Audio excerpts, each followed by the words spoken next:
राधे राधे दोस्तों, जय श्री कृष्णा। मैं दुर्गेश आप सभी का आपके अपने यूट्यूब चैनल अमृत कथा में आप सभी का स्वागत करती हूँ। आज मैं आप सभी को माँ भगवती तुलसी की कथा का स्मरण कराने जा रही हूँ। कृपया करके आप सभी इस कथा को ध्यानपूर्वक स्मरण कीजिएगा। चलिए कथा शुरू करते हैं। एक बार देवराज इंद्र देव गुरु बृहस्पति के साथ भगवान शिव का दर्शन करने कैलाश गए। महादेव ने दोनों की परीक्षा लेनी चाहिए, इसलिए रूप बदलकर अवधूत बन गए। उनके शरीर पर कोई वस्त्र न था। उनका शरीर जलती हुई अग्नि के समान धधक रहा था और अत्यंत भयंकर नजर आ रहे थे। अवधूत दोनों के रास्ते में खड़े हो गए। इंद्र ने एक विचित्र पुरुष को रास्ते में खड़े देखा तो चौंक गए। इंद्र को देवराज होने का गर्व घेरने लगा। उन्होंने उस भयंकर पुरुष से पूछा, तुम कौन हो? भगवान शिव अभी कैलाश पर विराज रहे हैं या कहीं भ्रमण पर गए हैं? मैं उनके दर्शन के लिए आया हूँ। इंद्र ने कई प्रश्न किए, लेकिन वह पुरुष योगियों के समान मौन ही रहे। इंद्र को लगा कि एक साधारण प्राणी उनका अपमान कर रहा है। उनके मन में देवराज होने का अहंकार उपजा, जो क्रोध में बदल गया। इंद्र ने कहा, मेरे बराबर अनुरोध पर भी तू कुछ नहीं बोलकर मेरा अपमान कर रहा है। मैं तुझे अभी दंड देता हूँ। ऐसा कहकर इंद्र ने वज्र उठा लिया। भगवान शिव ने वज्र को उसी समय स्तंभित यानी जड़ कर दिया। इंद्र की बाह अकड़ गई। भगवान अवधूत क्रोध से लाल हो गए। बृहस्पति उनके चेहरे पर आई क्रोध की ज्वाला को देखकर समझ गए कि ऐसा प्रचंड स्वरूप महादेव के अतिरिक्त किसी का नहीं हो सकता। बृहस्पति शिव स्तुति गाने लगे। उन्होंने इंद्र को भी महादेव के चरणों में लेटा दिया और बोले, प्रभु इंद्र आपके चरणों में पड़े हैं, आपको शरणागत है। आपके ललाट से प्रकट अग्नि इन्हें जलाने को बढ़ रही है। हम शरणागतों की रक्षा करें। बृहस्पति ने विनती की, प्रभु भक्तों पर आपकी सदा कृपा बरसती है। आप भक्त वत्सल और सर्व समर्थ हैं। आप इस तेज को कहीं और स्थान दे दीजिए ताकि इंद्र के प्राणों की रक्षा हो। भगवान रुद्र ने कहा, बृहस्पति मैं तुम पर बहुत प्रसन्न हूँ। इंद्र को जीवन दान देने के कारण तुम्हारा एक नाम जीव भी होगा। मेरे तीसरे नेत्र से प्रकट इस अग्नि का ताप देवता सहन नहीं कर सकते, इसलिए मैं इसको बहुत दूर छोड़ दूंगा। महादेव ने उस तेज को हाथ में धारण कर समुद्र में फेंक दिया। वहां फेंक के जाते ही भगवान शिव का वह तेज तत्काल एक बालक के रूप में परिवर्तित हो गया। सिंधु से उद्भव होने के कारण उसका नाम सिंधु पुत्र जलंधर प्रसिद्ध हुआ।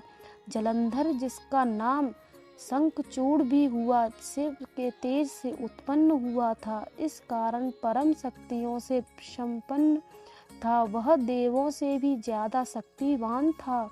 वह उस तेज से पैदा हुए थे जो इंद्र को समाप्त करने वाला था, इसलिए असुरों ने उसे अपना राजा बनाया। अवधूत रूप में यह लीला करने के बाद महादेव अंतर्धान हो गए। इंद्र के गर्व का भजन भी हुआ। भगवान के दर्शन भी हो गए। तुलसी से जुड़ी एक कथा बहुत प्रचलित है।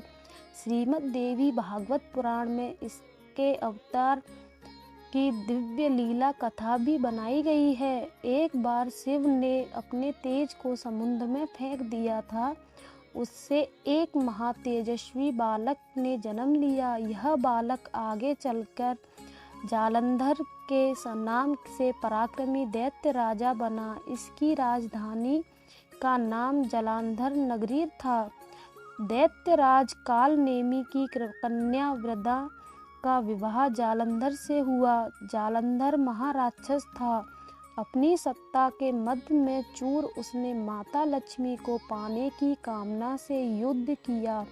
परंतु समुद्र से ही उत्पन्न होने के कारण माता लक्ष्मी ने उसे अपने भाई के रूप में स्वीकार किया। वहां से पराजित होकर वह देवी पार्वती को पाने की लालसा से कैलाश पर्वत पर गया। भगवान देवादिदेव शिव का ही रूप धरकर माता पार्वती के समीप गया, परंतु माँ ने अपने योग बल से उसे तुरंत पहचान लिया तथा वहां से अंतर्ध्यान हो गई। देवी पार्वती ने क्रुद्ध होकर सारा वृतांत भगवान विष्णु को सुनाया। जालंधर की पत्नी वृंदा अत्यंत पतिव्रता स्त्री थी।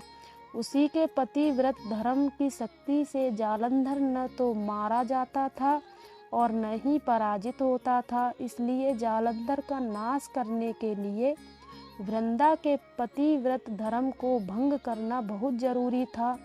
इसी कारण भगवान विष्णु ऋषि का वेश धारण कर वन में जा पहुँचे, जहाँ वृंदा अकेली भ्रमण कर रही थी। भगवान के साथ 2 मायावी राक्षस भी थे, जिन्हें देखकर वृंदा भयभीत हो गई। ऋषि ने वृंदा के सामने पल में दोनों को भस्म कर दिया। उनकी शक्ति देखकर वृंदा ने कैलाश पर्वत पर महादेव के साथ युद्ध कर रहे अपने पति जालंधर के बारे में पूछा। ऋषि ने अपने माया जाल से 2 वानर प्रकट किए। एक वानर के हाथ में जालंधर का सिर था तथा दूसरे के हाथ में धड़। अपने पति की यह दशा देखकर वृंदा मूर्छित होकर गिर पड़ी। होश में आने पर उन्होंने ऋषि रूपी भगवान से विनती की कि वह उसके पति को जीवित करें। भगवान ने अपनी माया से पुनः जालंधर का सिर धड़ से जोड़ दिया, परंतु स्वयं भी वह उसी शरीर में प्रवेश कर गए। वृंदा को इस छल का जरा सा आभास न हुआ।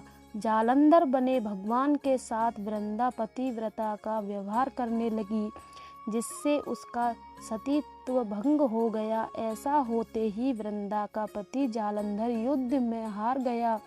इस सारी लीला का जब वृंदा को पता चला तो उसने क्रुद्ध होकर भगवान विष्णु को शीला होने का श्राप दिया तथा स्वयं सती हो गई।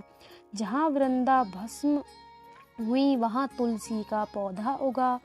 भगवान विष्णु ने वृंदा से कहा, हे वृंदा, तुम अपने सतीत्व के कारण मुझे लक्ष्मी से भी अधिक प्रिय हो गई हो। अब तुम तुलसी के रूप में सदा मेरे साथ रहोगी। जो मनुष्य भी मेरे शालिग्राम रूप के साथ तुलसी का विवाह करेगा, उसे इस लोक और परलोक में विलुप्त यश प्राप्त होगा। जिस घर में तुलसी होती है वहाँ यम के दूत भी असमय नहीं जा सकते। गंगा व नर्मदा के जल में स्नान तथा तुलसी का पूजन बराबर माना जाता है। चाहे मनुष्य कितना भी पापी क्यों न हो, मृत्यु के समय जिसके प्राण मंजरी रहित तुलसी और गंगा जल मुख में रखकर निकल जाते हैं, वह पापों से मुक्त होकर बैकुंठ धाम को प्राप्त होता है। जो मनुष्य तुलसी व आंवलों की छाया में अपने पितरों का श्राद्ध करता है, उसके पितृ मोक्ष को प्राप्त हो जाते हैं। उसी दैत्य जालंधर की यह भूमि जलंधर नाम से विख्यात है। सती वृंदा का मंदिर मोहल्ला कोट किशनचंद में स्थित है। कहते हैं इस स्थान पर एक प्राचीन गुफा थी जो सीधी हरिद्वार तक जाती है। दोस्तों, अगर आप सभी को हमारी यह कथा पसंद आई हो तो हमारी वीडियो को लाइक करके हमारे चैनल को जल्दी से सब्सक्राइब कर दीजिए, जिससे कि हमारी आने वाली वीडियो की नोटिफिकेशन आपको सबसे पहले मिल सके।